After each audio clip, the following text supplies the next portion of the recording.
Hi. So there's a hype going around with the buzzword individual freedom or the freedom of expression. What does it actually even mean? Now today we are going to talk about individual freedom and civil society and whether these two are interconnected or even connected at all, and why does it matter for us. So first of all, what is individual freedom? So it's exactly as it sounds like. It's the freedom for an individual. So an individual, he or she, whatever he or she wishes to do, he or she can do it. And individual freedom's concept is free from the interference of the government or the society. So to a certain extent, individual freedom is good, and we are going to talk about that later. But now let's talk about civil society. What is civil society? Now civil society is a closed community within the state, and it's sort of an autonomous society where the people or the population of that society is governed by not the state or not the government but the civil rules inside the society. So we can think of it as the rural villages where there's a chairman in the village and the chairman dictates all the rules, and most of the rules comes from the superstition of people or the closed bond of people. So this is called a civil society where people who are close together forms a society and they use their own rules inside their society. And a good example of this can be a school, can be a institution which follows their own rules.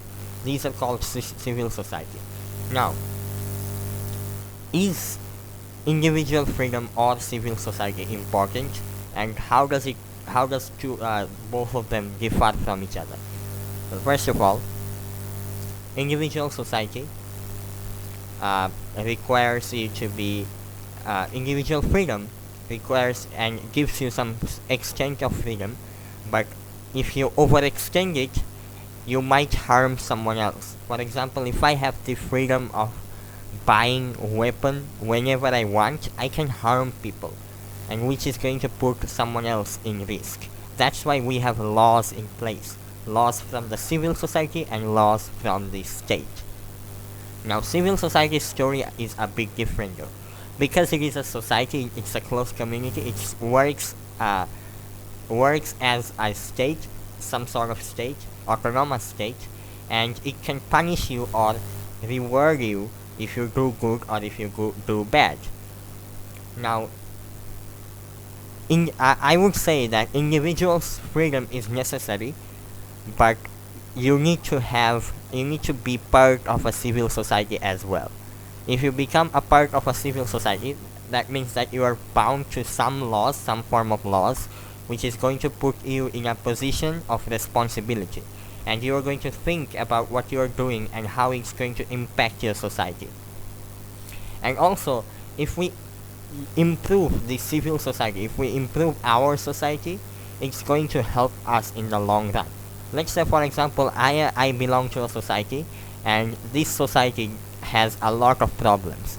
Now, if I try to solve these problems, it will mean that after some time, the problems will be gone and I can live a better life. Not just me, but also everyone else.